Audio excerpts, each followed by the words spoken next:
Me muta aí que a Ellen está falando. Boa noite, servidoras e servidores, trabalhadores e trabalhadoras do município de Blumenau, do estado de Santa Catarina, do Brasil, que tem acompanhado aí as nossas ações enquanto Sindicato Único dos Trabalhadores do Serviço Público Municipal de Blumenau. Estamos dando início a essa live especial por conta, obviamente, do coronavírus, né? A pandemia que nós estamos vivendo hoje e tem trazido uma série de dúvidas para a classe trabalhadora, uma série de angústia para os trabalhadores que estão no fronte de batalha, naqueles que hoje estão na defesa da vida, na defesa das pessoas que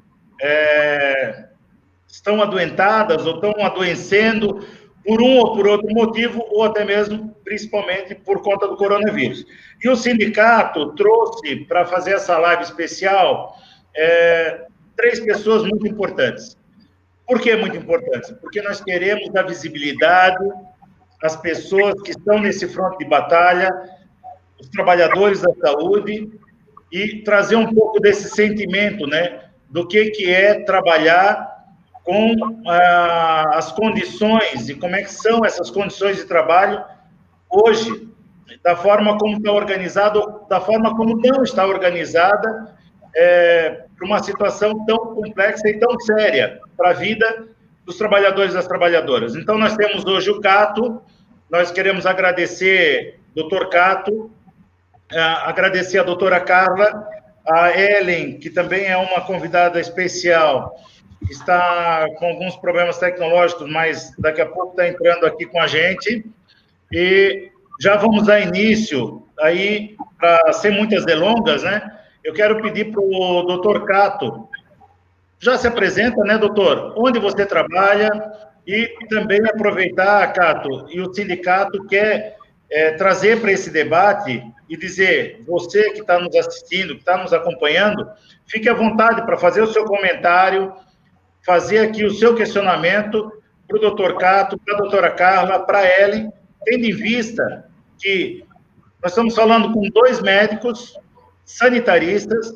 Doutora Carla viveu a construção do Sistema Único de Saúde no município de Blumenau, né, doutora Carla? Tive o prazer de acompanhar um pouco do seu trabalho, eu era estagiário, e a doutora Carla foi uma das pessoas que eu entrevistei na condição de estagiário, na construção do Sistema Único de Saúde em Blumenau, né? Faz um pouco de tempo já, alguns anos, né, doutora? Mas que tem essa compreensão da importância da rede básica e da defesa do Sistema Único de Saúde para esse tipo de pandemia ou para esse tipo de situação que vivemos hoje. Então, doutor Cato, nós queremos saber quem é você, onde trabalha e o que você pode trazer de informação para os servidores com relação da importância do protocolo que o sindicato vem cobrando, como é que funciona essa questão. Nós não combinamos nada aqui, viu? Vocês que estão nos assistindo, nós não combinamos nada. O que eu ia perguntar, estão sendo pegos de surpresa aqui das perguntas, inclusive você pode fazer pergunta aqui durante a live. Mas queremos saber, Cato, a importância da testagem, do protocolo que o sindicato vem cobrando do município, da gestão pública municipal. Primeiro, boa noite, é um prazer aqui estar com vocês. Bom, para quem me conhece um pouco mais como servidor, né, eu sou médico, trabalho no Centro de Saúde Idoso, então atuo na geriatria aqui em Blumenau há mais de 10 anos, né? Mas eu tenho uma história dentro do SUS e antes de fazer geriatria, por muitos anos, eu fui sanitarista, né? Então, minha primeira formação foi medicina preventiva e social, o velho médico sanitarista, e por isso que eu gosto tanto de saúde pública, né? Por esse viés de sanitarista, de quem gosta de saúde pública, a questão do coronavírus sempre me chamou a atenção desde de meados de janeiro, né? Então, em janeiro já vinha estudando ele, acompanhando o que acontecia lá na China, e por isso que desde o início aqui na gestão, eu já imaginava da gravidade que seria a questão do coronavírus aqui em Blumenau, visto que já tinha acontecido várias coisas na China, já estava na Europa, na Itália, e começando na Espanha, foi quando a gente começou a trabalhar aqui. Para quem não me conhece também, sabe que eu tenho as minhas diferenças com relação à gestão municipal, mas desde o início eu propus baixar a guarda, procurei a secretaria, me coloquei à disposição para poder trabalhar, porque imaginava que na questão de ser sanitarista ia ajudar muito nesse momento, né? Então, fui em algumas reuniões com a Secretaria de Saúde, procurei secretários lá para também fazer o diálogo, procurei o gabinete do prefeito também para fazer o diálogo, para poder ajudar a população, porque eu sabia que a gente já está enfrentando talvez uma das crises mais importantes e mais graves de saúde que a gente está entrando, né, nesse momento, né? Por enfrentar uma crise grave como essa, e que a gente tem uma capacidade de infectar uma grande parcela da população, e a gente sabia que os servidores de saúde, as equipes de saúde, elas estão muito expostas, né? Foi o que aconteceu na China, foi o que aconteceu na Itália, foi o que aconteceu na Espanha, em todos os países por onde o coronavírus passou, ele foi devastando as equipes de saúde. E ao devastar as equipes de saúde, colocava a população em risco, porque se eu não tenho o profissional de saúde, o servidor público para atender a população começa a ficar desassistida. Então, por isso que o cuidar desse servidor ele é tão importante. A gente tem estatísticas que os enfermeiros são que mais se contaminam e que mais têm problemas com relação à contaminação com Covid, né? Seguido dos médicos. Então, a gente tem essas duas categorias muito expostas, né? Então, por isso que eu acho que essa questão de um protocolo, e a questão do protocolo, aí só, né, pontuando isso, quando a gente vê a organização de todos, mas todos os serviços da China, da Itália, da Espanha, quando começam a se organizar, tem a construção de protocolos. A gente começou o enfrentamento ao corona aqui, já tendo o protocolo chinês pronto já. Foi um protocolo que a gente enviou para a Secretaria de Saúde, e é um protocolo muito bem detalhado. Ele coloca até como tem que ser construído o hospital, como tem que ser o expurgo, como tem que ser feito a limpeza urbana, porque no protocolo tem até da limpeza das ruas, nesse protocolo chinês. Então, também tem o protocolo para os profissionais, desde a questão de materiais de proteção individual, de equipamentos de proteção individual, que são os famosos EPIs, até como que eu vou me trajar e como que eu vou retirar esse material, tá? E esses protocolos, então, eles têm que ser escritos, têm que ser adaptados. O Ministério da Saúde, a equipe passada que estava, pelo menos alguns protocolos ela conseguiu fazer. Está todo no site do Ministério. Esses protocolos também eram simplesmente muito fáceis de trazer para a nossa realidade, adaptar e rapidamente estar implementando. Então, os protocolos, eles conseguem organizar serviços e proteger o servidor. Tá? Então, por isso que o protocolo é tão importante. Mas aí, eu vou deixar lá para frente, eu quero falar sobre treinamento, porque só ter o protocolo não adianta. Tá? Então, coloco aqui como é importante esse protocolo. Lógico que protocolo, às vezes, a gente tem que adaptar para cada serviço, uma unidade de saúde é diferente de outra, mas eu tendo o protocolo, eu tenho um guia mestre, porque eu não posso deixar para que cada unidade de saúde tome as suas decisões, né? A gente teria que pensar desde o primeiro atendimento, como eu vou fazer lá o acolhimento na portaria, na porta, para não deixar entrar alguém contaminado, tossindo, né? espirrando, com febre, sem a máscara, como eu tenho que ter o protocolo, para onde é que vai ser a sala de espera dele, como é que eu vou me trajar, como é que eu vou descartar o material que eu usei para examinar ele, né? Então, tudo isso é muito importante. Então, o protocolo é essencial, tá? Obrigado, doutor Cato. A gente já volta aí para falar contigo, avançar um pouco mais nessa importante orientação e esclarecimento. Mas nós temos aqui, viu, doutora Carla, uma servidora que é da área da saúde e ela postou aqui no chat, né, durante a live, importante falar da saúde mental dos servidores. Estão estraçalhados diante do medo e da sobrecarga, né, e da falta de amparo pela gestão. Mas isso que a servidora está trazendo é uma questão muito séria que o sindicato vem dialogando e vem buscando conversar com o governo, através de ofício, através de conversa com o secretário, tanto de administração como o secretário de saúde, da importância de trazer, no mínimo, uma tranquilidade para esses servidores. Cada vez que tem um servidor que está positivado com o coronavírus, os trabalhadores e trabalhadoras entram quase que num pânico, né? O sindicato tem...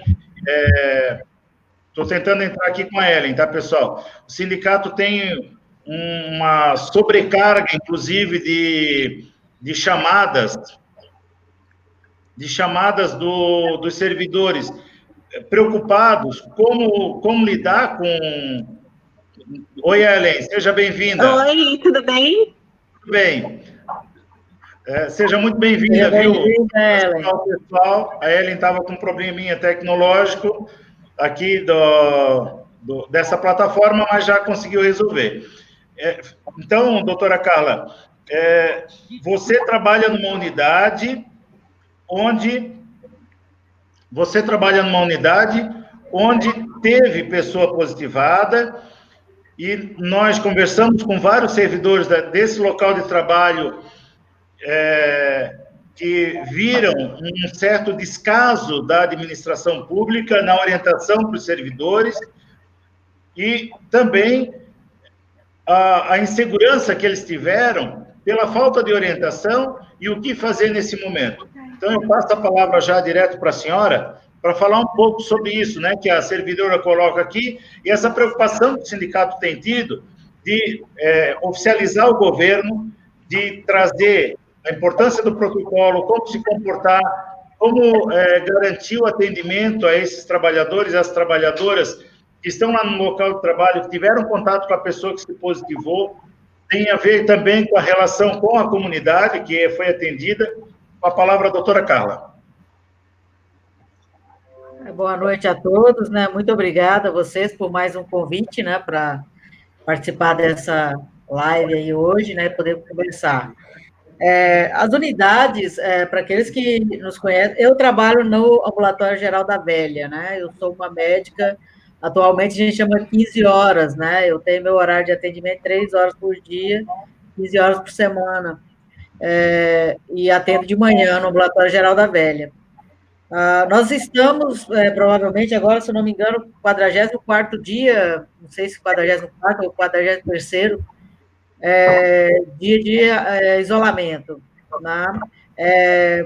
Durante todo esse período, né, as comunicações realizadas pela gestão com o trabalhador, ou seja, nós somos trabalhadores que temos uma rotina. Eu trabalho no Ambulatório Geral da Velha desde 2003, né? Eu sou a médica mais antiga lá, então nós já temos uma rotina como atenção básica, né? Nós somos, ao mesmo tempo, porta de entrada, como somos nível secundário para os ESFs.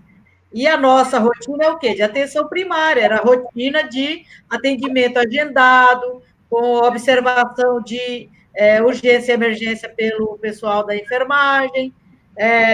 Nós temos o Ambulatório Geral da Velha participa do prolongamento do horário que foi colocado na gestão anterior, né? Então funciona até a meia-noite, sendo que das 8 à meia-noite é um horário só para emergências. Então, são diferentes composições de atendimento, mas que todas já tinham uma rotina. E aí, quando entrou a pandemia, todo o protocolo, nós tivemos que aprender tudo de novo. E, de novo, eu afirmo, o vírus ele é novo. Né? Por mais que tenha experiência dos outros locais, né? Para o profissional de saúde, ele é muito novo. Né? O nosso profissional de saúde, falando aí do ambulatório geral, ele não estava acostumado, por exemplo, como é a estratégia de saúde da família, em manter uma formação permanente dentro da área de saúde. Ou seja, o trabalho, toda semana tinha uma formação. O AG nem sempre, o AG era muito um ou outro que iria. Né? Então, essa rotina para poder se adaptar ao coronavírus veio muito lapada, né? Eu digo assim, a gestão chegou e falou, faça. E o que a gestão tinha era a recomendação do Estado. Todo o decreto que a gestão fez foi simplesmente repassar do Estado para o trabalhador diretamente. Ela não deu em nenhum momento uma fala, olha, gente, eu estou aqui, venham comigo e vamos aprender e montar um plano de como enfrentar essa pandemia. Né? Então, o trabalhador, ao ser deslocado da sua rotina, ao ter que enfrentar uma condição, que ele tem pouco domínio por causa da emergência. É uma emergência de desastre, gente, o enfrentamento do Covid. Eu estou falando isso várias vezes, eu pedi para apontar isso para a secretaria, porque eles têm que ter como se fosse um plano de enfrentamento de desastre. Então, todas as equipes têm que saber como comportar. Nós tínhamos, olha, nós estamos no 44º dia, não tem um panfleto impresso, vindo como recomendação. Essa aqui é sala de atendimento respiratório. Bote luva, use máscara. Isso aí tem que estar para tudo quanto é lado na unidade, informando a pessoa. Né? As pessoas que foram contaminadas estavam no atendimento até agora. Né? Mesmo que a vigilância, depois de colocado, né, que faça a ligação para saber como é que a pessoa está. Eu acho que a Ellen vai poder falar melhor disso, mas nós não tivemos nenhum gestor da direção ligando para a pessoa e falando, olha, como é que você está? Eu estou aqui. Né? Eles entendem que isso quem faz é a chefia imediata. Lógico, nossa chefia imediata vai ficar, mas ela, ao mesmo tempo que ela tem que dar conta do atendimento, ela tem que dar conta de mim, e mais esse papel também que é da gestão.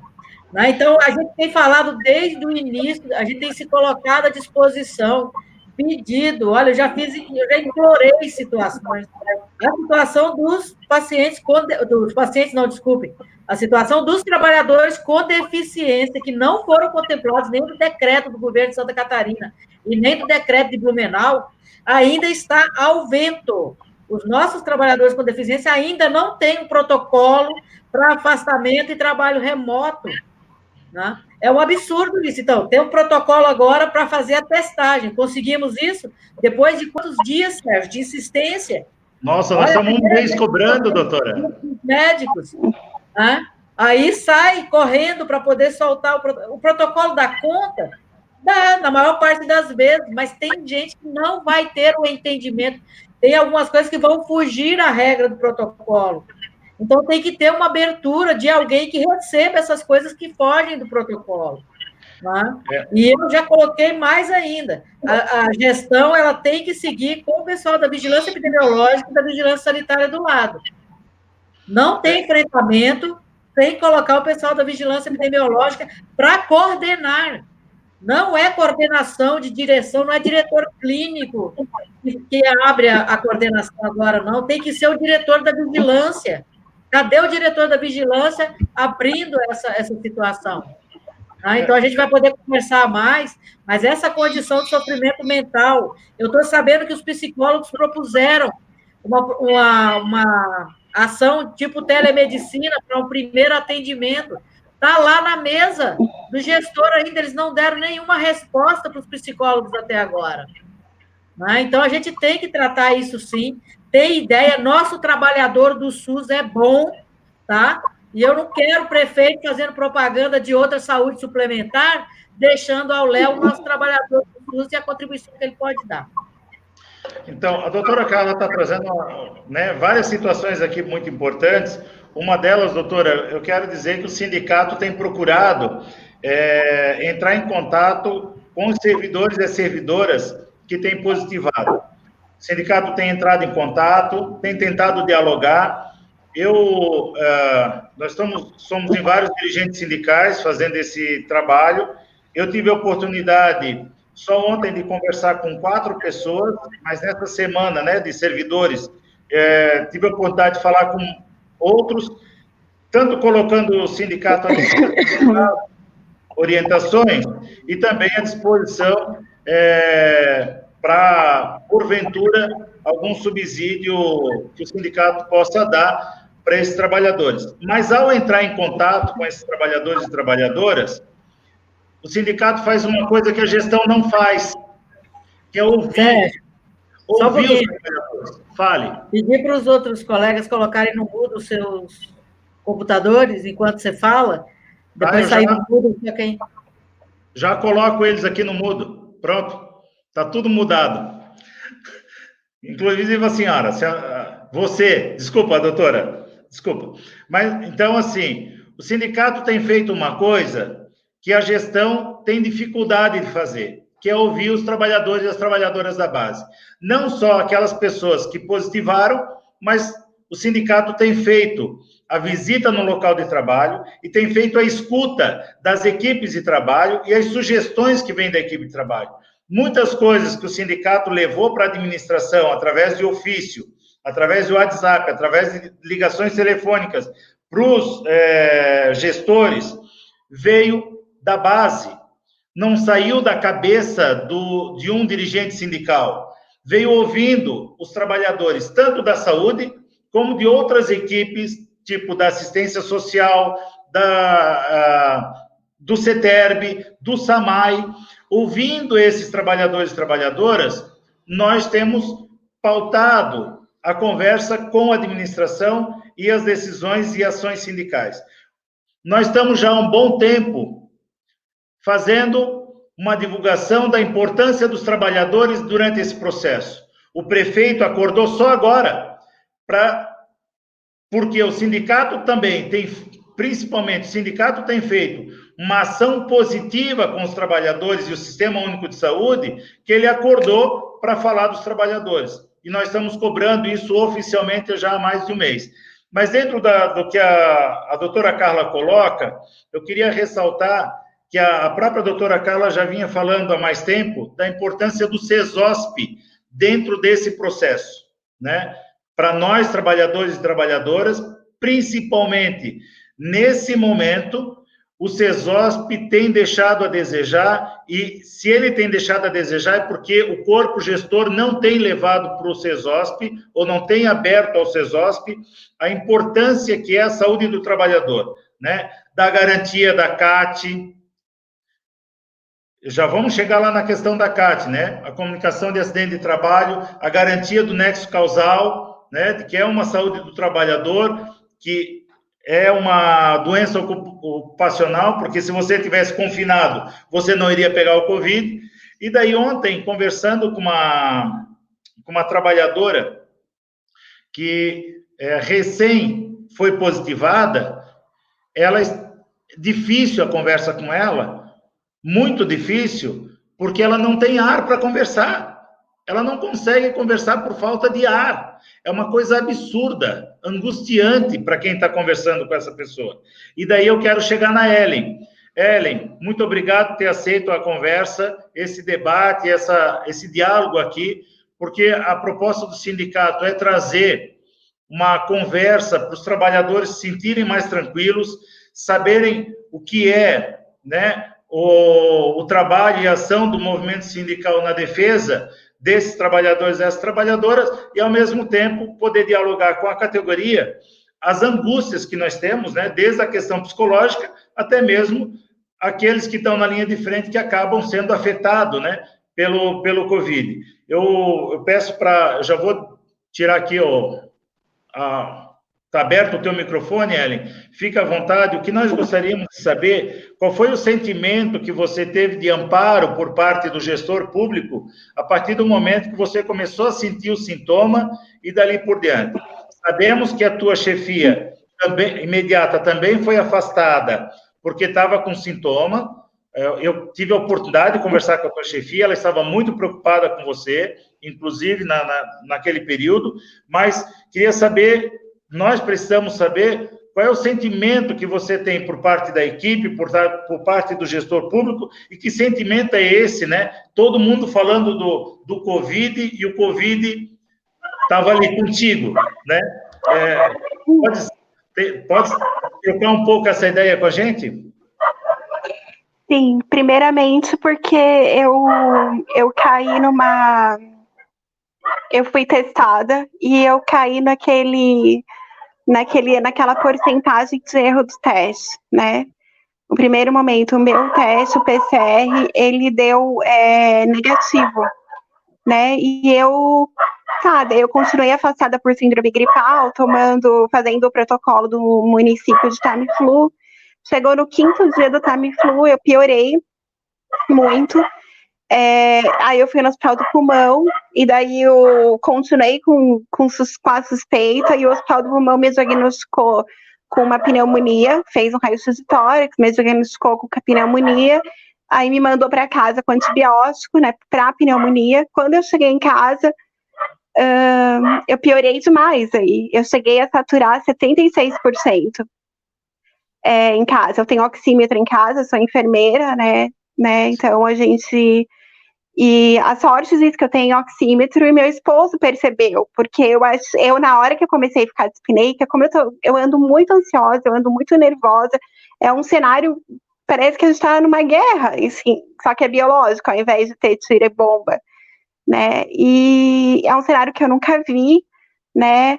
Naquele dia saiu uma fake news que uma servidora tinha morrido, é uma das servidoras que está na UTI ainda. Ela foi minha aluna, ela é técnica de enfermagem, é uma pessoa que eu gosto muito dela. Enfim, saiu uma fake no Face, e eu vi aquela fake... Só uma parte aqui, ela é conhecida por grande parte dos trabalhadores da saúde e da assistência. Ela é muito querida pelos trabalhadores, tanto da assistência como da saúde. Desculpa, Ellen, vai lá. Então, quando eu vi a fake news dessa servidora, eu comecei a passar mal. Eu comecei a ficar dispneica, eu tive foi surreal. Só que na minha concepção aquilo era uma crise de ansiedade. Só que daí o meu marido falou, não, isso não é uma crise de ansiedade, mesmo ele não sendo da área da saúde. E aí você vai no médico e colocou oxímetro, e eu tava com uma frequência cardíaca de 76 e uma saturação, a saturação de 76 e uma frequência de 65. Óbvio que eu não lembro disso, mas o meu marido tirou foto. E naquele momento ele mandou uma mensagem, um grupo de amigos lá, perguntando para onde me levava, que eu não estava bem. E nesse grupo tem vários médicos, e aí uma das médicas vai para o Santo Antônio, porque lá eu estou de plantão. Ela é pediatra, tudo, mas ela agilizou. Chegando lá, eu fui prontamente atendida, fui colocada no oxigênio, foi feita analgesia, eu tinha muitas dores, né? E aí eu fui para a tomografia.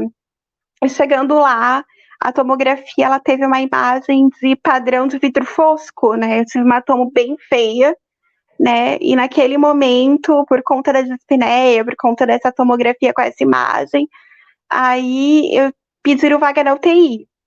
O hospital que eu fui, ele atende tanto o SUS como convênios, né, que é o Hospital Santo Antônio, e para mim, mesmo eu tendo o privilégio de ter plano de saúde, porque isso, na verdade, é uma coisa que eu queria salientar, né, porque a gente vai ter servidor que não vai ter plano de saúde, tá, e eu tive, na época, eu fui transferida para um outro hospital, né, através do SOS Unimed, e isso é uma das coisas, eu sei que é horrível, minha mãe fala, você tem que pensar em você, mas não tem como eu só pensar em mim depois de passar tudo isso. As pessoas, eu vou ver amigos meus morrer porque talvez não vão conseguir vaga, entendeu? E isso me choca, entendeu?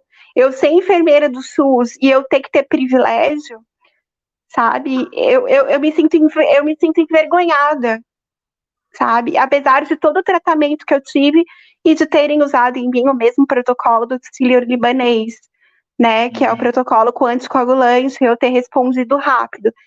Mas isso é difícil, entendeu? E assim, gestão, não precisa citar o nome dos servidores que estão doentes. Ninguém quer ser citado pelo prefeito, ninguém, tá? A única coisa que a gente quer é que citem na live que nós estamos adoecendo, que se a população continuar da maneira que está, no oba-oba, achando que é brincadeira, que é uma gripezinha, né? Daqui tipo, 1 semana, 2 semanas, não vai ter servidor, entendeu? E para ele coloca os números lá e parece que ele não está se importando, que daqui a pouco a gente não vai ter ninguém para atender a população. Porque nós estamos... cada dia um soldado morto diferente, porque nós estamos adoecendo.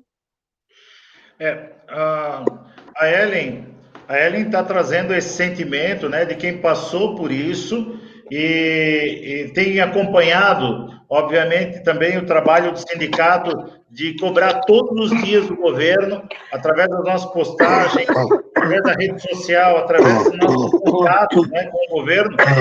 O sindicato tem dito, olha, vocês têm que dizer quem são, onde estão esses servidores que estão sendo positivados. É um direito da categoria de saber quais são as unidades que nós temos servidores que foram afetados pelo coronavírus, né? Até para se organizar e tudo mais. O doutor Cato está pedindo para falar, mas, doutor Cato, antes de você falar, eu queria poder socializar aqui, eu tenho visto bastante manifestação aqui no nosso chat, parabenizando essa atividade que nós estamos fazendo, o nível desse debate, né? E também parabenizando o fato do sindicato. Isso é bem legal, né? O sindicato está ouvindo a base e está fazendo a cobrança do governo da garantia da saúde do trabalhador e da trabalhadora. Eu queria falar um pouco, Cato, doutor Cato, das visitas que nós, do sindicato, temos feito, e nós temos visto e sentido nessas visitas. Ontem, eu devo ter ficado 1 hora dentro de uma unidade. É claro que a unidade não parou de atender, então eu fiquei por 1 hora ouvindo pequenos grupos, né? E fui lá para ouvir, para conversar a angústia desses trabalhadores, dessas trabalhadoras.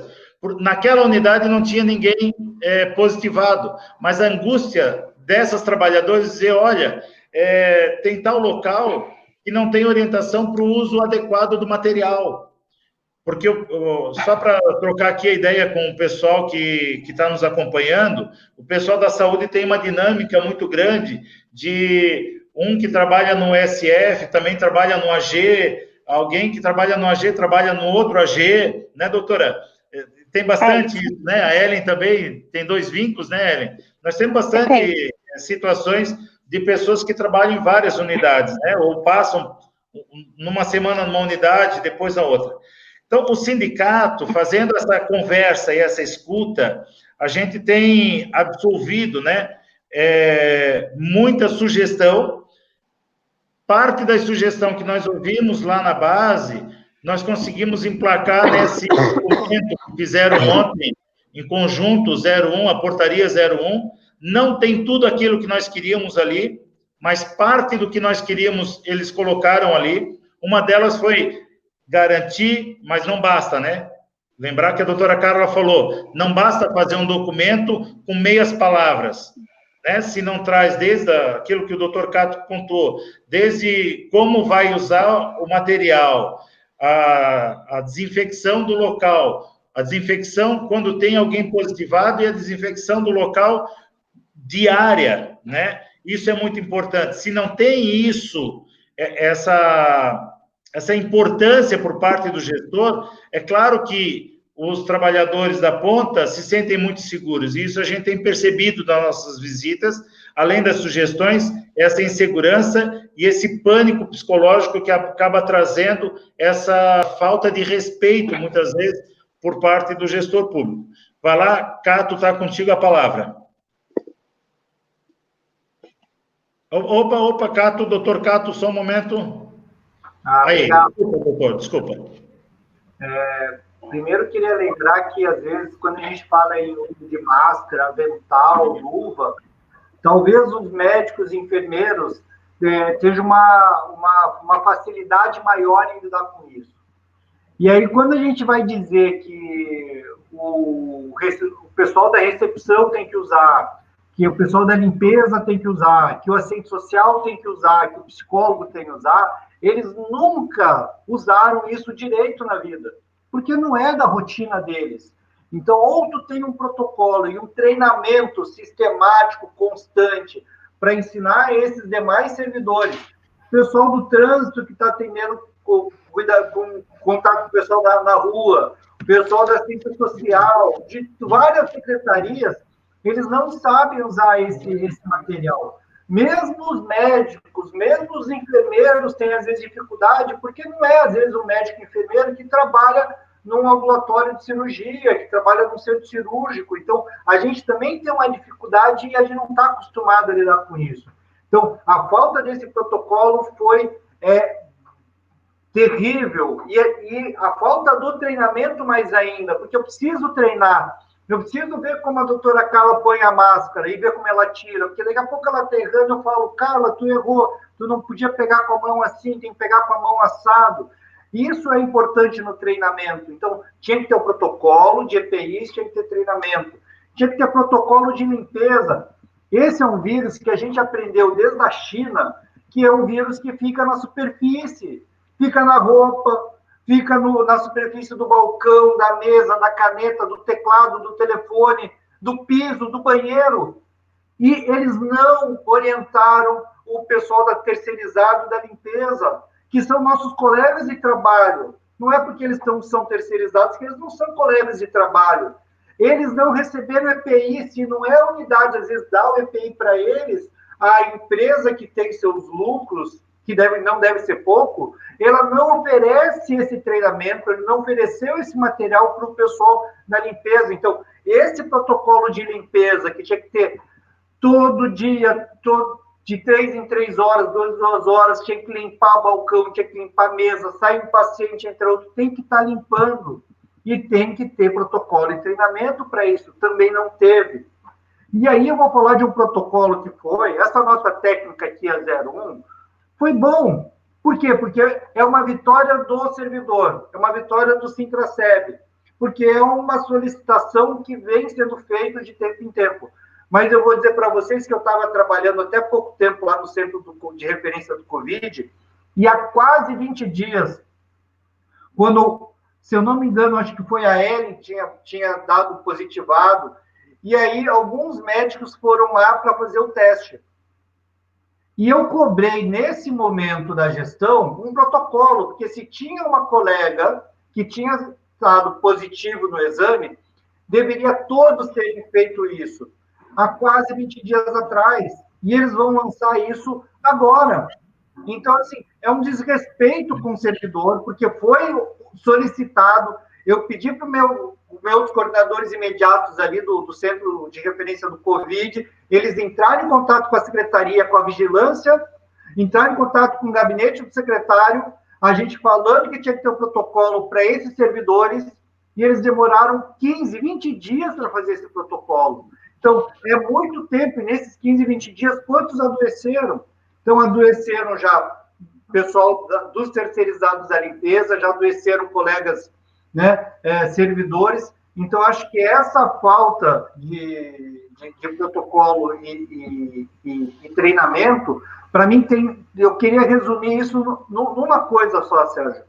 Eu acho que a gente vai pagar aqui o preço pelo modelo de gestão, pelo modelo de governabilidade que essa prefeitura aqui optou. A gente tem nas secretarias todas um monte de cargo comissionado indicado por vereador para ter apoio na Câmara, porque eles trocam isso. É sabido que tem disso. E esse bando de comissionados, tem muito comissionado bom, tem muita gente que está na gestão trabalhando direito, mas muitos que são indicados por vereador para ter o apoio lá na Câmara de Vereadores, não sabem fazer nada. E nesse momento de urgência que a gente tem, a gente precisa de agilidade, precisa de um protocolo para ontem, não é para daqui 10 dias. Eles não sabem fazer. Eles não sabem porque eles não são competentes para isso. Eles são competentes como cabos eleitorais. E o que o prefeito tem feito é campanha eleitoral. Ele tem usado das lives para fazer campanha eleitoral, mas não tem trabalhado. Porque a secretaria tinha que ser mais efetiva, tinha que ser mais proativa, tinha que estar olhando o servidor, tinha que estar olhando a população principalmente, porque sem servidor não vai ter atendimento para a população. Vou encerrando aqui, senão não dou espaço para ninguém. Tá. Eu quero trazer de volta a doutora Carla, mas antes de trazer a doutora Carla para o debate, doutora, eu quero responder algumas coisas que estão aqui no chat. Entre elas, primeiro é dizer que nós temos gente lá do Nordeste acompanhando aqui a live, nós temos de outros municípios, inclusive pessoas lamentando que os profissionais de saúde sempre muito bem empenhados, né, nessa luta na defesa da vida, e as pessoas, lamentavelmente, fazendo festa lá em São Francisco, pontuando aqui em outros lugares e tal, mas que legal, né, que essa live esse debate aí está atingindo outros lugares que não é só Blumenau. E aqui também nos comentários, nós temos aqui duas falas interessantes. Uma delas se não teve formação, orientação na assistência, na saúde, imagina na assistência social, né? E daí eu lembro que eu conversava com um profissional outro dia, fazem 2 dias, que o profissional estava falando para mim, o doutor Cato deve lembrar dessa conversa que eu tive com essa pessoa. Pois é, lá no CRAS, as pessoas estão sem muita ação proativa e tal. Aí eu chamava a atenção desse profissional, olha, mas será que eles estão tendo treinamento? Porque um relato dos profissionais da assistência social para o sindicato é que eles estavam aprendendo pelos jornais, porque eles largaram esse pessoal da assistência com uma série de atividades agora, inclusive de nível nacional, mas em nenhum momento deram um treinamento nem para a questão da assistência, que é para atender essa população hoje que está sofrendo por conta da questão econômica da quarentena, e também, em hipótese alguma, esse pessoal foi treinado para lidar com a questão da proteção, né, diante da gravidade que é o coronavírus. Então, é um comentário importante aqui, porque o sindicato recebeu, sim, tanto a reclamação da comunidade, como também recebeu a reclamação dos trabalhadores e das trabalhadoras que não tiveram a oportunidade dos treinamentos que deveriam ter naquele momento, né, de abrir os equipamentos e não ter essa orientação. Outra coisa que eu queria trazer aqui, está dando probleminha, acho, lá com a aparelhagem da Ellen, mas daqui a pouco já entra de novo, né?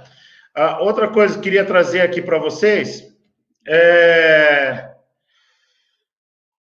viu, para chegar na doutora Carla, numa das visitas que nós fizemos, viu, doutora, na primeira unidade que teve um caso positivado, o desespero que foi daquelas pessoas lá daquela unidade, e se falava da desinfecção, de fazer e não fazer a desinfecção, mas que os trabalhadores terceirizados não estavam recebendo material.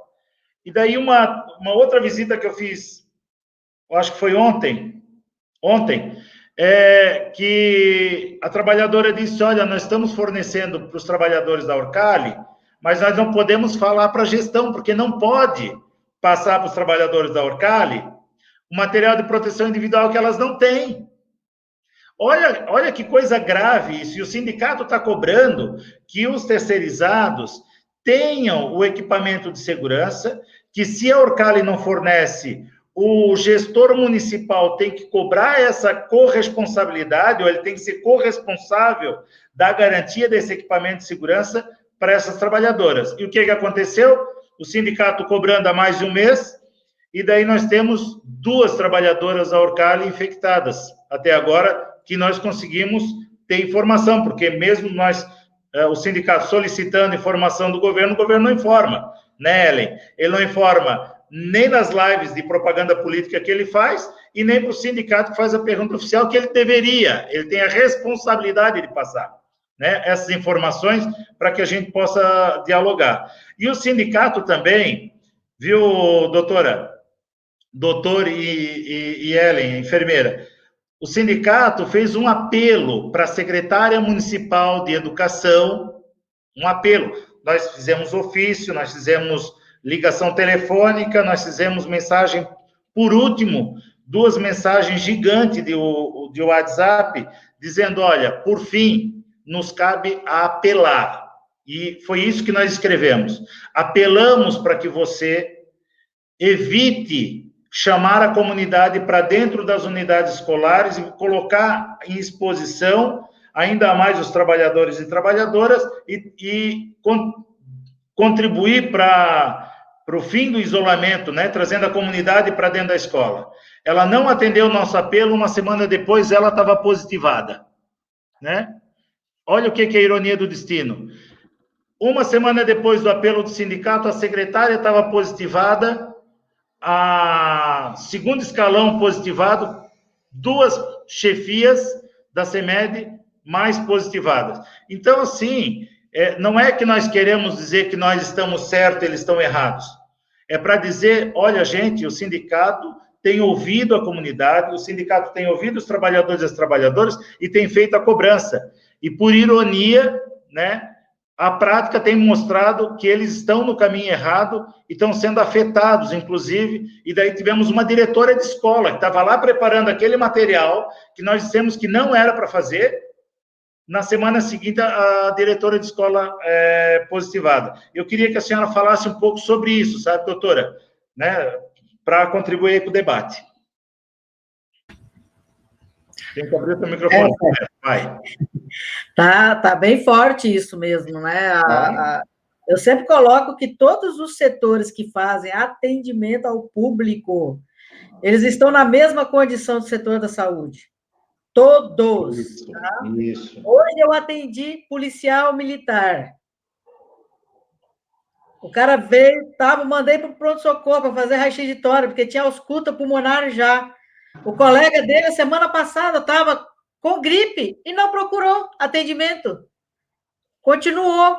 Aí estava lá, entrou na unidade sem máscara. Polícia Militar está andando por aí sem máscara, no contato com as pessoas. Né? Quando a gente fala, gente, o vírus está em qualquer superfície, você não enxerga.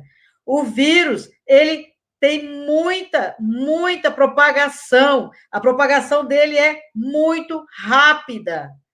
Né? Então, se nós temos 10 contaminados, é 1 para 7. Se você tem 10 na sua unidade, quer dizer que tem 70 ali em volta. Né? Então, eu vou respondendo algumas coisas, porque me perguntaram ali sobre o teste do teste rápido. Né? Quando eu solicitei o sindicato e mandei para a secretaria o teste rápido, não era para eu saber quem está contaminado. Né? Quem tiver IgM positivo, eu tenho até a resposta que ele está contaminado naquele momento. Mas eu queria saber quem é que já tem imunidade. Quem já tem imunidade já poderia, nesses próximos 60 dias, retornar ao trabalho, né? Porque também não se sabe quanto tempo de imunidade dá o coronavírus. Né? Então, todas as categorias, todos que vai entrar aí, ó, o movimento do ônibus, né, que estava previsto até o dia 30, tem que ter protocolo para poder entrar dentro do terminal, entrar dentro do ônibus. As pessoas vão ter que ser orientadas, tem que ter gráfico, mapa para tudo quanto é lado. Porque parece que a gente falando, né, nós somos alarmistas. Né? Lá da Orcali, não, a Orcali entregou uma máscara No primeiro dia, nós já estamos no 44º dia. A máscara durava 15 dias. Acabou. E a reposição? Cadê? Né? Quando eu fiz a pergunta no grupo de médicos, eu falei, tá, a prefeitura fez uma compra, mas fez uma compra para quanto tempo de EPI? Né? Então, tem que ter isso no plano de contingência. Eu tenho que fazer a educação permanente, eu tenho que ter plano de contingência de EPI, eu tenho que ter plano de contingência de deslocamento de unidade. Nós vimos lá o usuário acabou de falar aí agora, chegou na unidade e não tinha o remédio. Ele não tem ônibus, ele não pode ir no ambulatório geral, ele não tem dinheiro para ficar pagando Uber para ir no ambulatório geral, porque na unidade dele não tem o medicamento. Então, todas essas coisas, elas continuam acontecendo. E nós temos que colocar para o usuário o que é que tem, quanto tempo essa unidade tem que ficar fechada, né? O que é a desinfecção, né? Depois do resultado positivo ou negativo, vai reabrir. Vai reabrir com quantos? Eu posso reabrir uma ESF com quantas pessoas lá dentro? Se eu não tiver o médico e a enfermeira, o quão produtivo vai ser essa unidade ali também, se ela estiver aberta?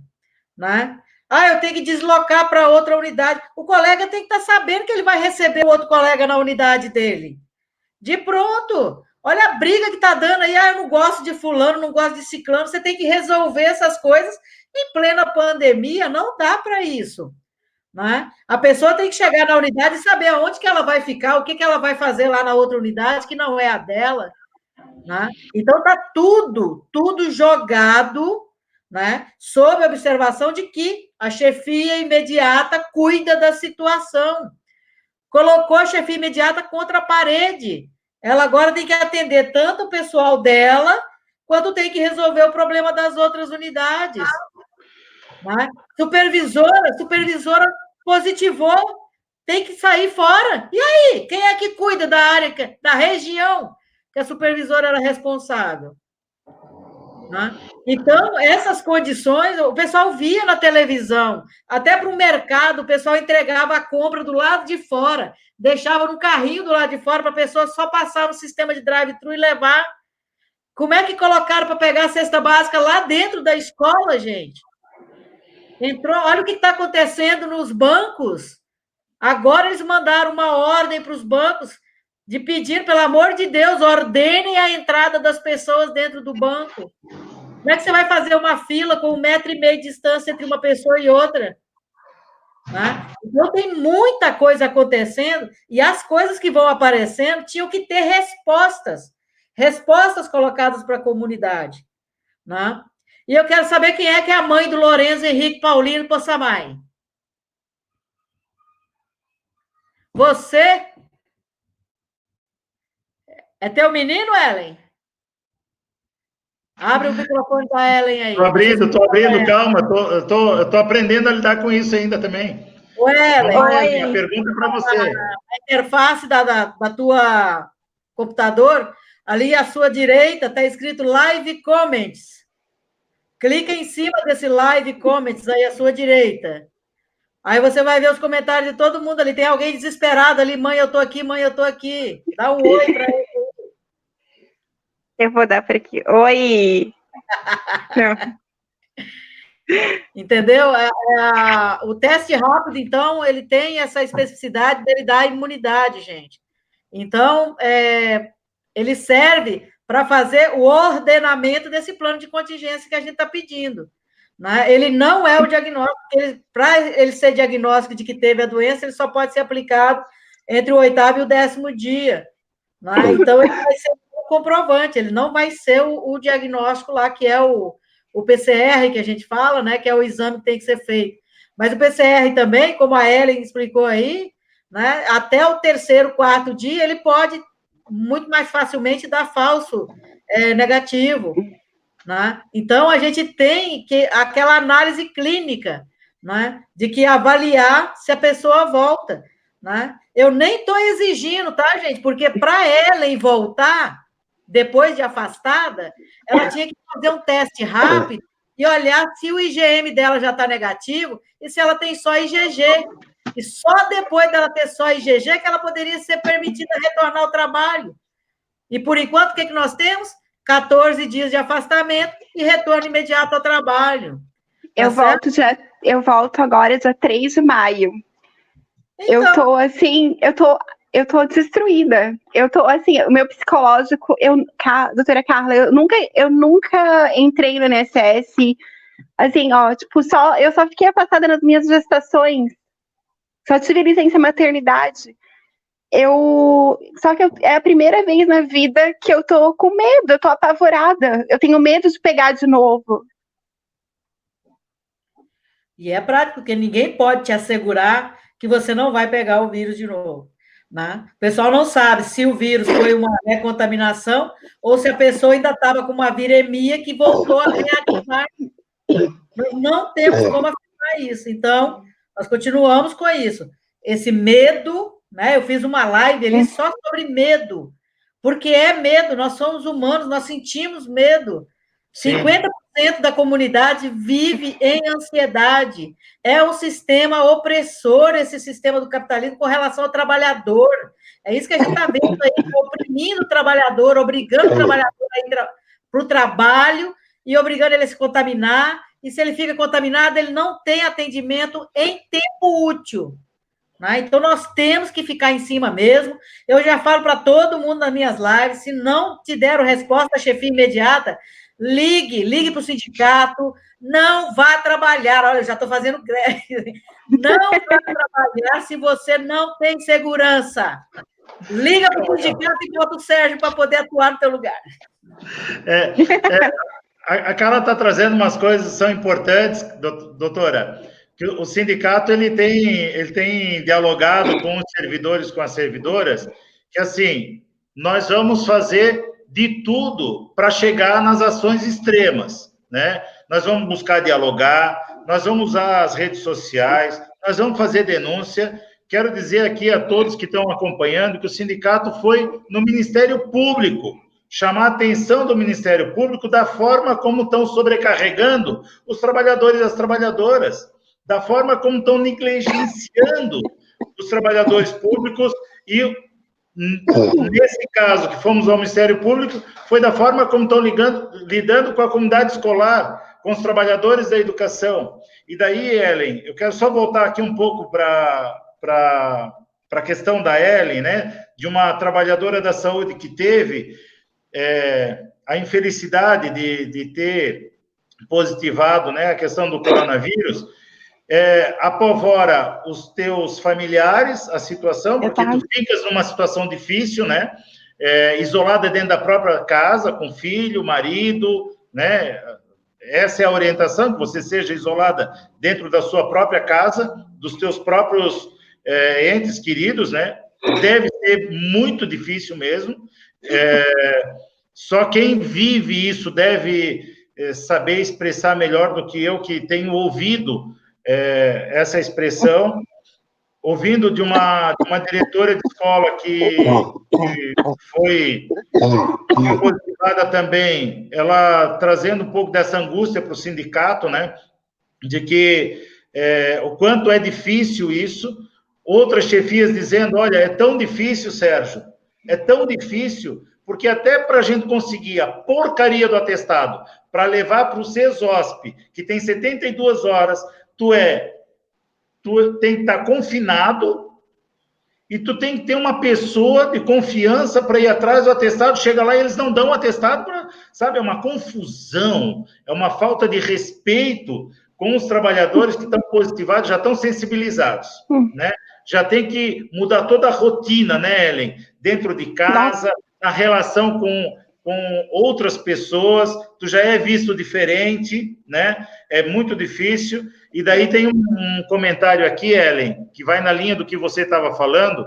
Nós não queremos palminhas e elogios do prefeito, né? Não é isso que nós estamos buscando. Nós estamos buscando respeito, nós estamos buscando seriedade, né? Não ficar com essa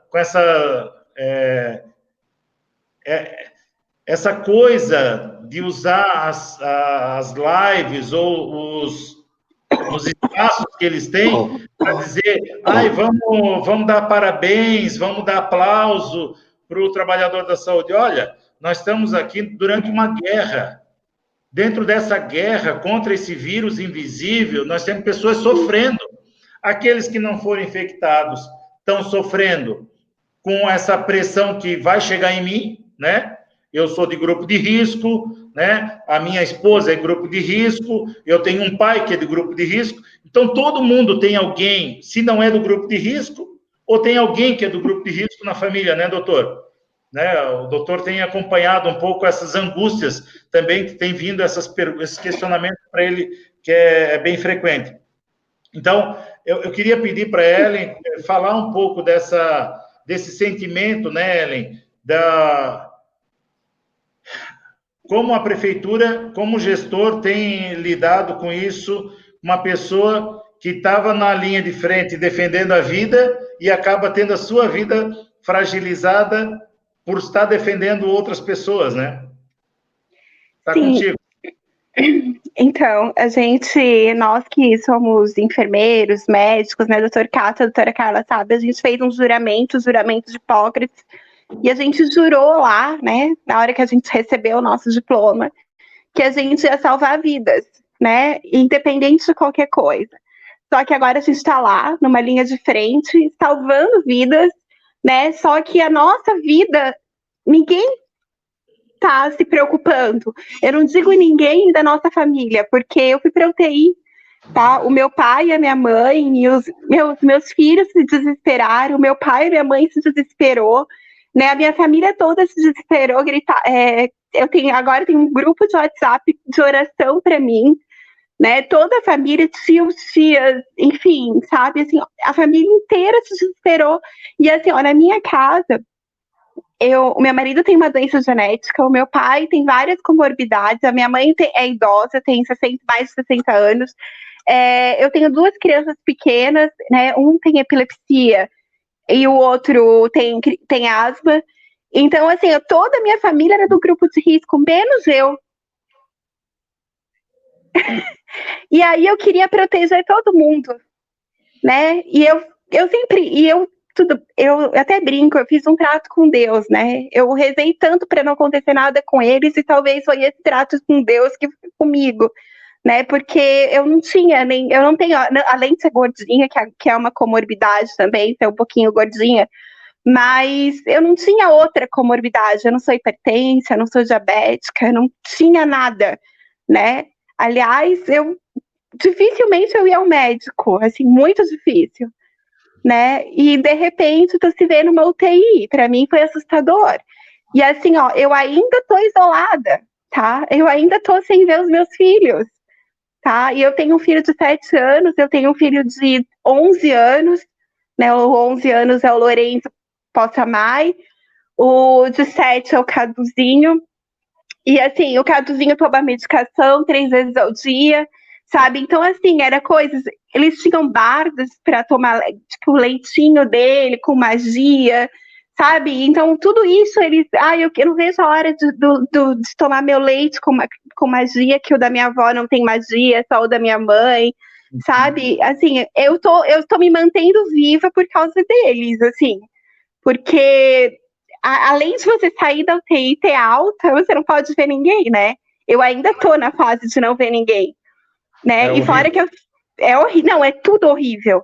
Tu fica na UTI sozinha, tu não recebe visita. Uma pessoa da sua família é escolhida para receber teu quadro clínico via telefone, né? Quando você vai para o quarto, tu continua sem receber visita nenhuma, tu fica sem acompanhante, tu fica sozinha, né? E a tua família em casa sem saber nada, sabe? É surreal, sabe? É uma coisa monstruosa. Eu não sei, eu não tenho nem palavras.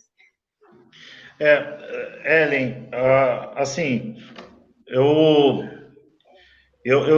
acabo ficando muito emotivo por uma série de coisas que têm acontecido nos últimos dias. O movimento sindical teve uma perda aqui na nossa região, que é de Indaial, por conta do coronavírus.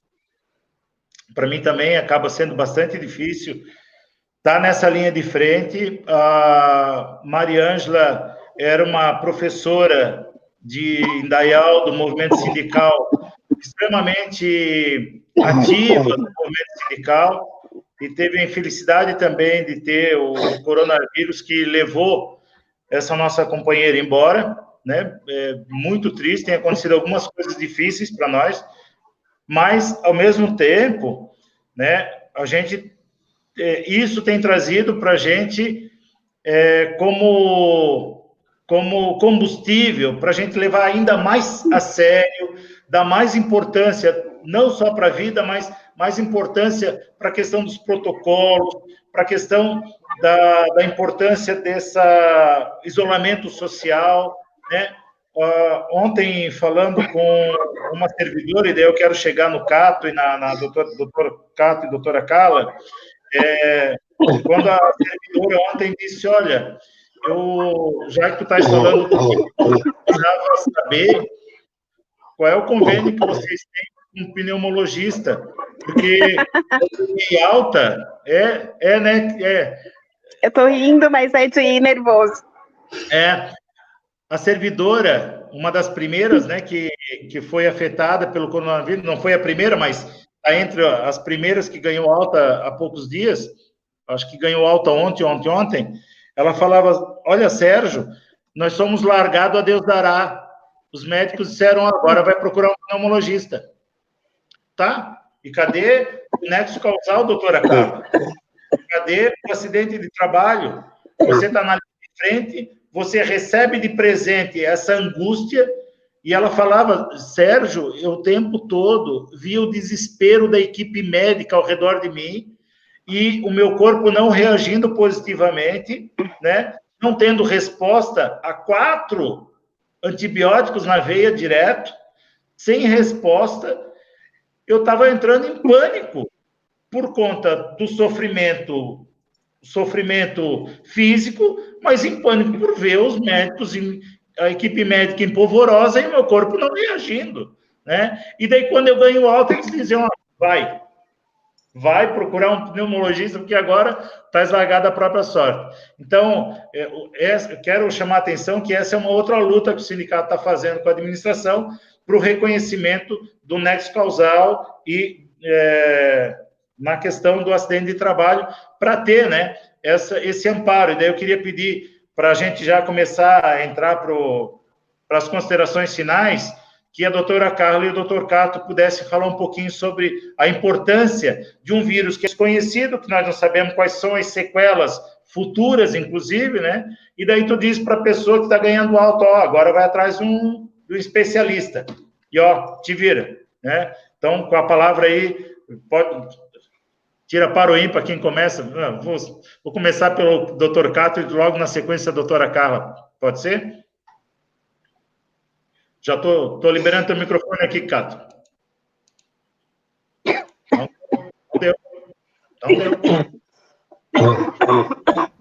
Pronto. Deu, Cato? Deu. Acho que primeiro que a Ellen coloca do que fala, né? E eu acho que dói no coração ainda ver que ela ainda não está bem, né? Que ela faz um esforço sobre-humano para estar aqui com a gente, contar um pouquinho da história dela, fala um pouco e o pulmão ainda não está bem, né? Então, quando o Sérgio fala desse desespero, quando é uma pneumonia bacteriana, a gente tem uma arma, a gente tem um antibiótico que ele vai possivelmente responder, né? Geralmente, nos casos, responde. Mas a pneumonia viral, o tratamento é paliativo e a gente espera que o corpo dele está tentando reagir. E assim, eu acho que o mais duro disso tudo é poder ter que ficar longe da família, né? Então, o teu guri acabou de dizer que também sente tua falta, né? Eu acho que isso é duro, né? E eu acho que é isso que também a gente tem que entender, o quanto é difícil o servidor trabalhar, né? Porque é muito fácil estar no gabinete, né? Pensar em algumas coisas, né? É certo que mesmo gente de gabinete está também se expondo ao coronavírus, né? Mas a gente está lá, a gente lembra que tem a família em casa, que tem o filho, que tem a mãe, que tem o pai. E como é que você vai lidar com isso? Porque às vezes fico pensando que talvez o medo da Ellen não era nem ela estar doente, mas e se ela tivesse passado para alguém, se tivesse passado para a mãe, para o pai, para o filho, para o esposo, Eu acho que esse talvez seja o nosso maior dilema, né? E aí, para ver como tem lugares que cuidam melhor do servidor, tem um governador no Nordeste que está pagando estadia de hotel para os profissionais de saúde se eles quiserem ficar longe da sua família. Porque ele sabe que alguns não vão ter como ficar isolado do filho, da mãe, da esposa, do esposo. Então, ele paga hotel para poder trabalhar tranquilo, voltar tranquilo para descansar. Porque é um estresse, as pessoas não sabem. O meu ritmo de trabalho hoje está muito mais lento do que antigamente, mas eu chego em casa muito mais cansado, porque eu toda hora eu tenho que ficar pensando, será que eu posso encostar aqui? Eu encosto, tiro a máscara ou não? Eu chego do final do dia cansado, extenuado, porque é muito estresse no dia a dia. Então, acho que a gente também tem que entender disso. Eu gostaria que os nossos governantes pensassem nisso, né? E só para vocês terem uma ideia, que eu estou encerrando, né? Eu tenho uma teoria, né? E essa é uma teoria que eu tenho é que por que a gente tem poucas mortes até então aqui em Blumenau? Porque a gente já tem aproximadamente 200 casos confirmados e a gente não tem nenhum óbito da cidade. Ainda bem, mas isso prova que como o SUS funciona, com a atenção básica dessa cidade, tem conseguido monitorar os casos. Por quê? Porque qual é o problema? É que se eu estou contaminado hoje e talvez tiver que ir para o hospital hoje, eu não for hoje, for daqui 2 dias, esses 2 dias vão fazer muita diferença. Tem unidade de saúde que não é protocolo do município, foi a unidade de saúde que organizou, que o paciente suspeito de corona, eles ligam de 2 em 2 dias para saber como o paciente está. E isso é um cuidado, e isso quem faz é uma atenção básica. Então, a atenção básica com o servidor, sendo proativo, eu vejo os meus colegas médicos trabalhando com muito cuidado com os pacientes. Mas eu não estou vendo isso de uma forma global, porque a gente precisa ter comandante, a gente precisa ter que o prefeito define algumas coisas. E eu não consigo entender, tá, que uma cidade que tem essa capacidade de ter universidades, de ter, né, a gente não conseguiu botar na cabeça deles que saúde não é só uma doença, não é só saúde. A doença são vários fatores. E o que eles têm feito com a liberação da circulação das pessoas na rua é um problema de saúde pública, sim. Tinha que a Secretaria de Saúde se contrapor, porque quando o prefeito liberou, junto com o governador, o comércio nessa cidade, ele está fazendo com que aumente os casos de doença. É assustador.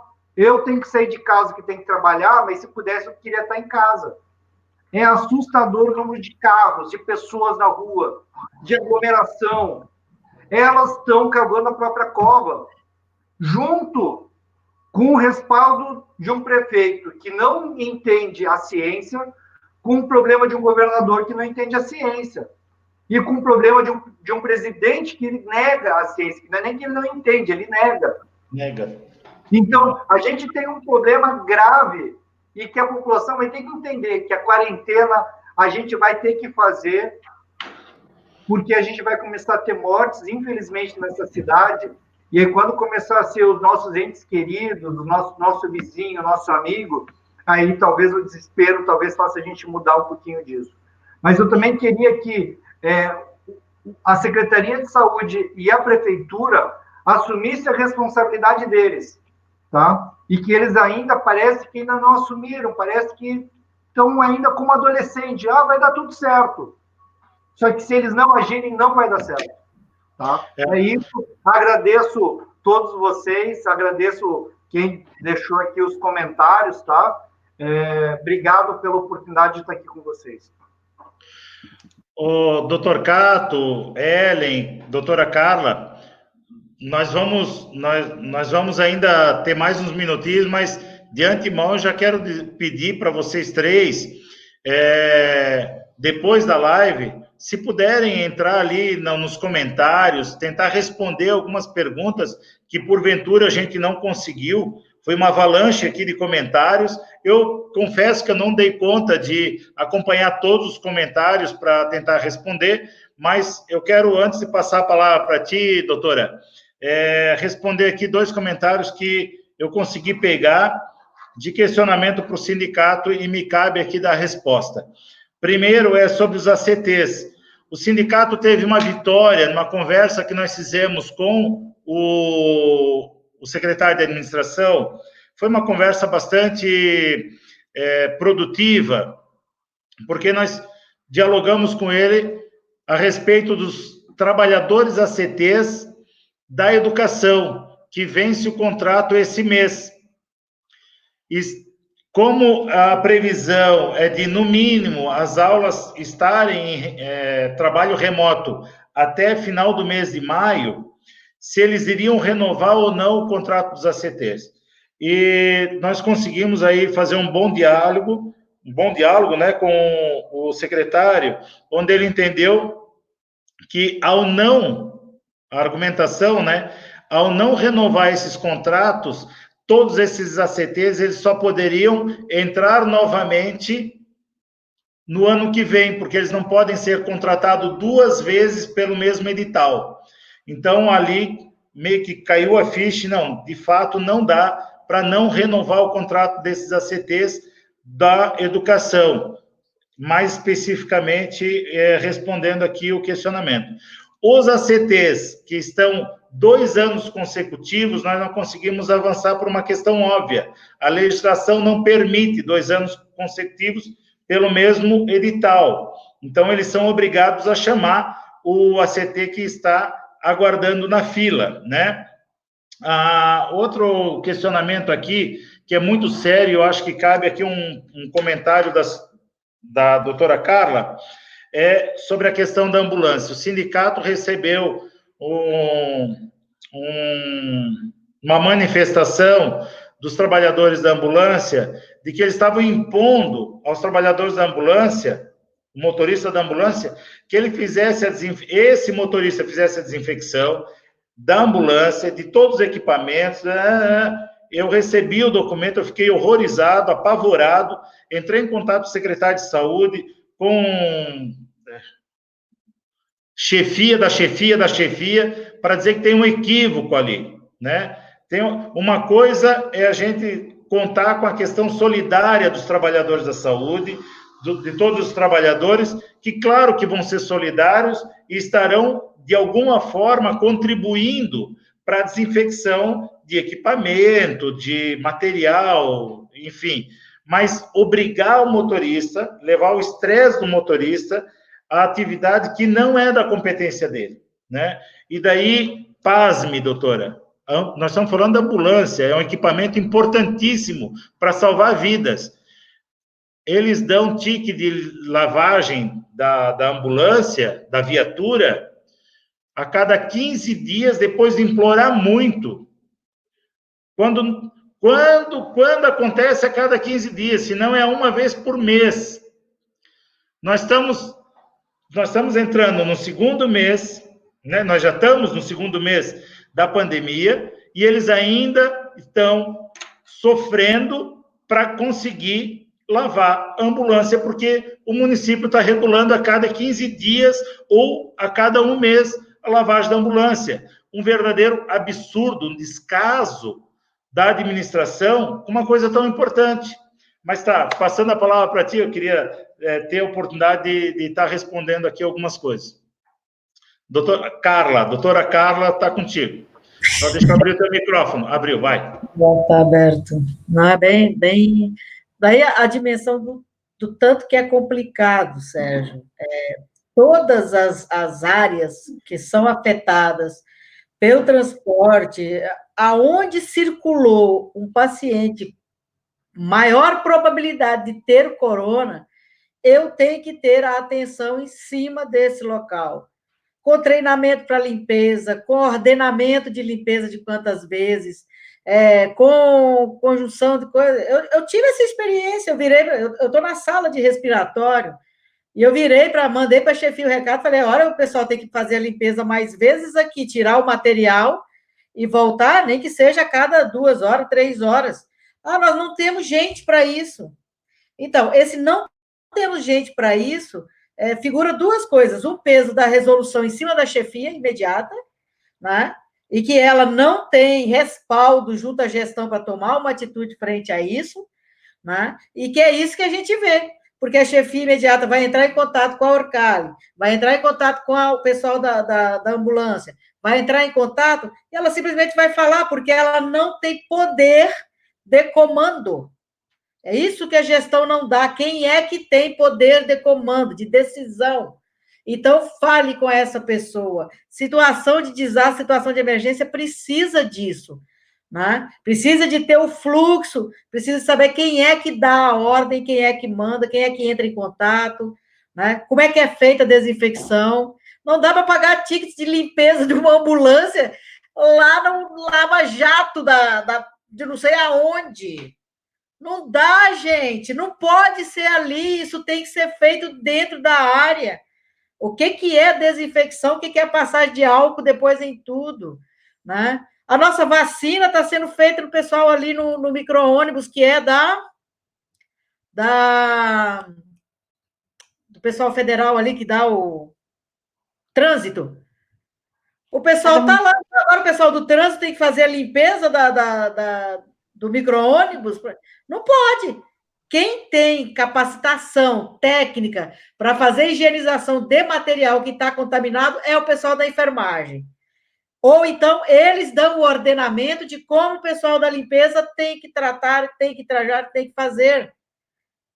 Quem dá o ordenamento de como é que se distribui o fluxo, sai de uma unidade, vai para outra de referência, são as assistentes sociais. Eles é que sabem como é que a comunidade se desloca dentro da comunidade. Tem que chamar eles.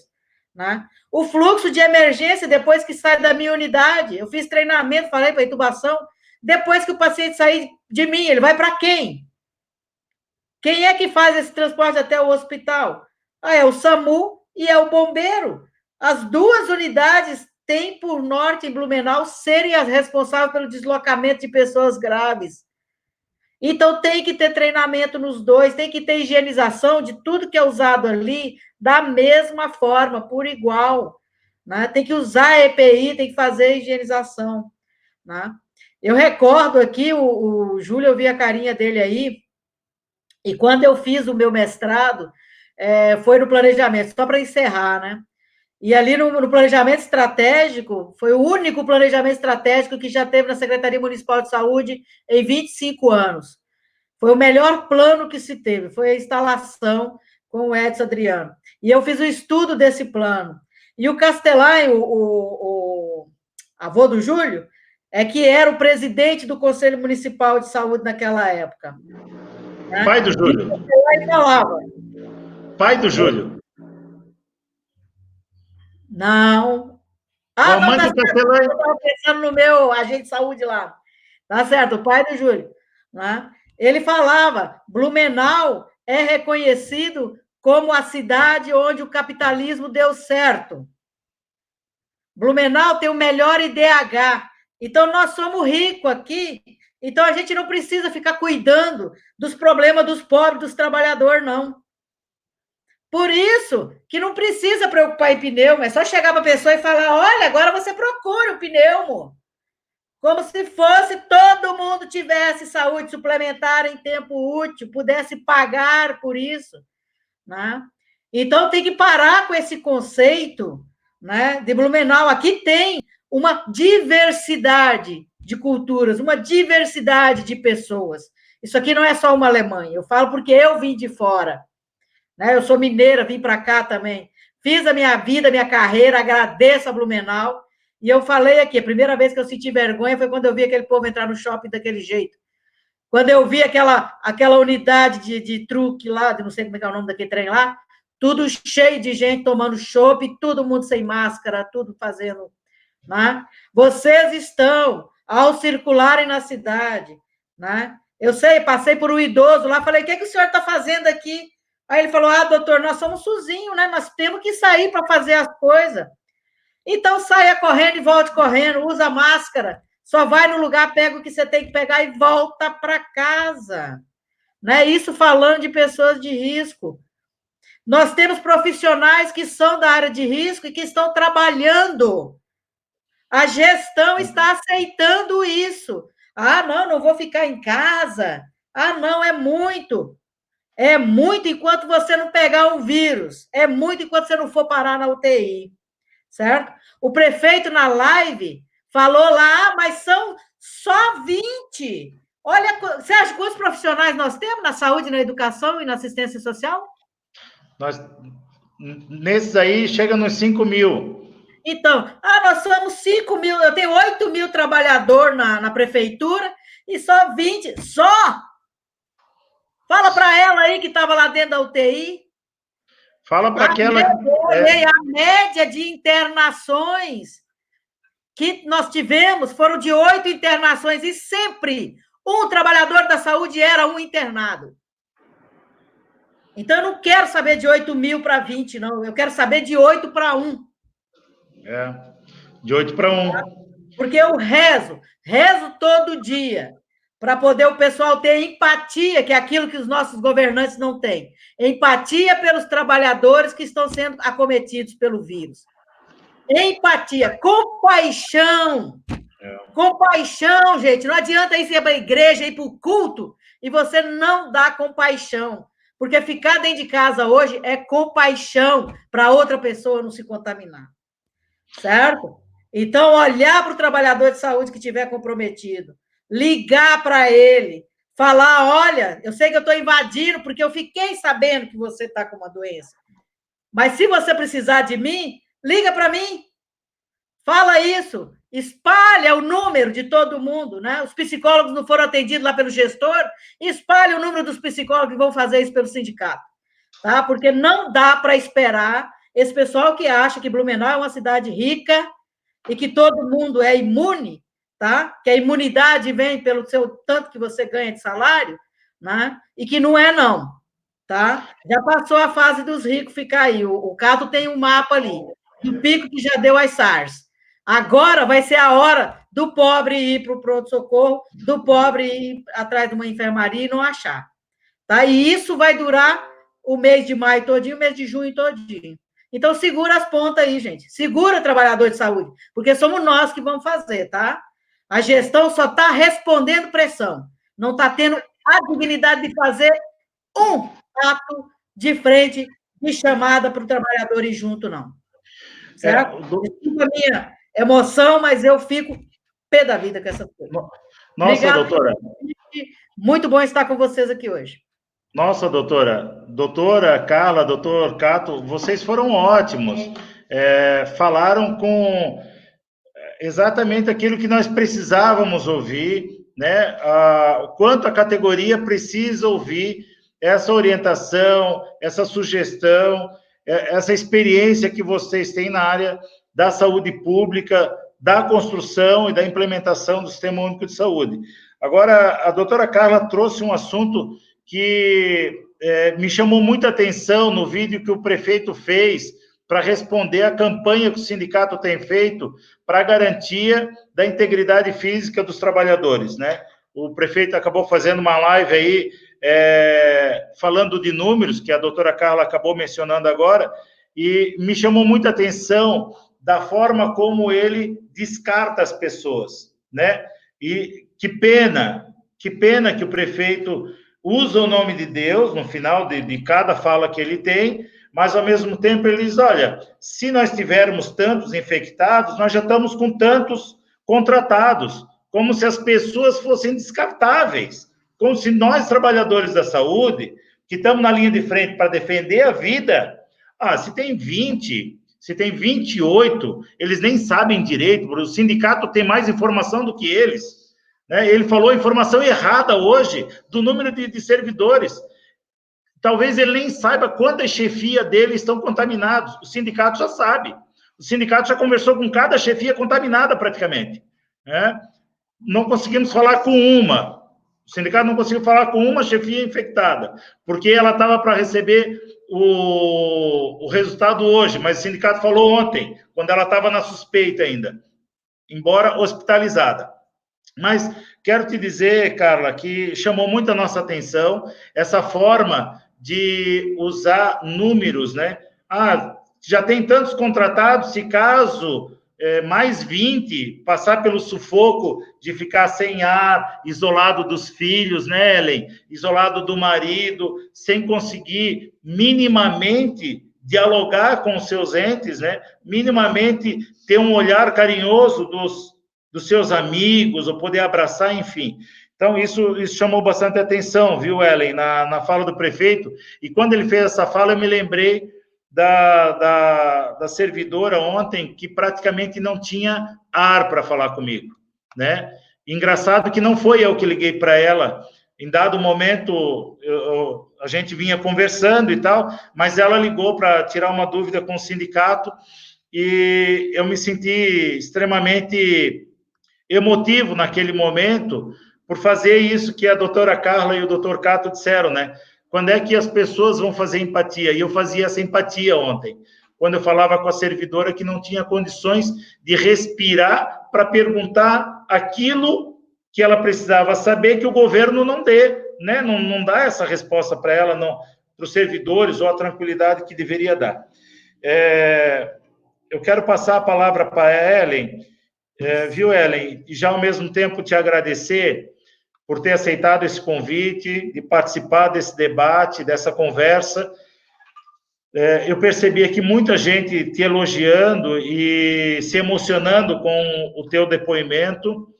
O Sintraceb acertou na mosca, né, em ter convidado vocês três para fazer essa conversa, tendo em vista aí todas as manifestações que nós tivemos durante essa conversa.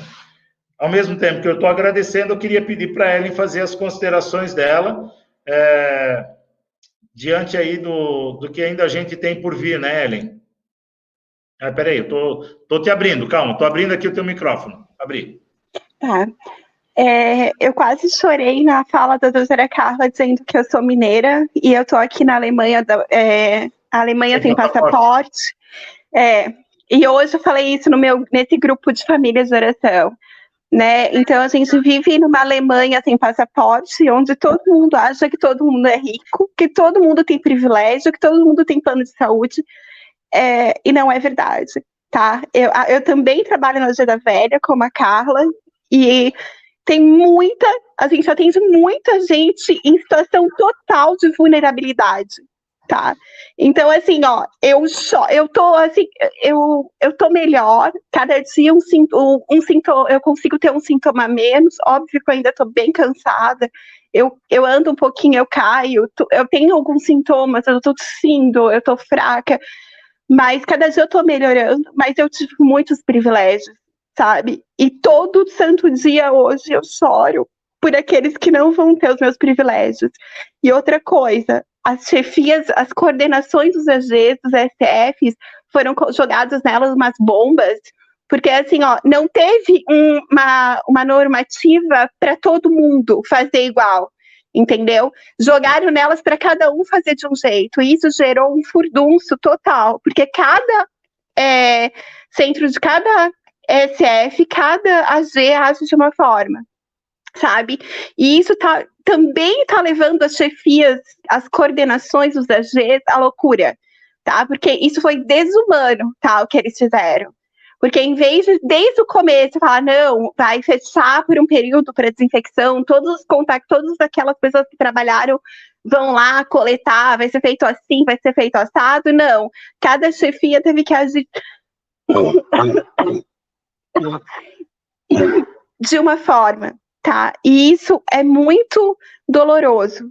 Outra coisa é que eu me senti uma matrícula, tá? Meu nome é Ellen, mas eu me senti a matrícula 231583, que a qualquer momento pode ser substituída, tá? E assim, isso me deixa desgostosa, tá? É como se eu tivesse perdido a minha... Essa doença, ela não só me afastou a minha família, ela me afastou a minha identidade enquanto servidora. Eu virei um número, uma matrícula. Eu sou só um dos 20, tá?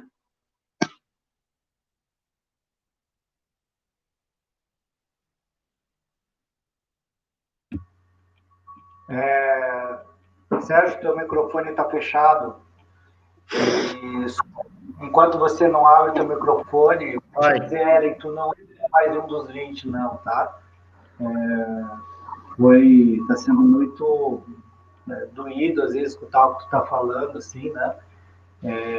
Mas também está sendo muito importante para a gente escutar disso, tá? Então, tu não é mais um número, tu não é mais um dos 20, tu é Eren, e para a gente tu é uma pessoa importante. Então, que todos nós aqui somos, todos que estiveram aqui na live, então, tu não é mais só uma dos 20, não, tá, Eren?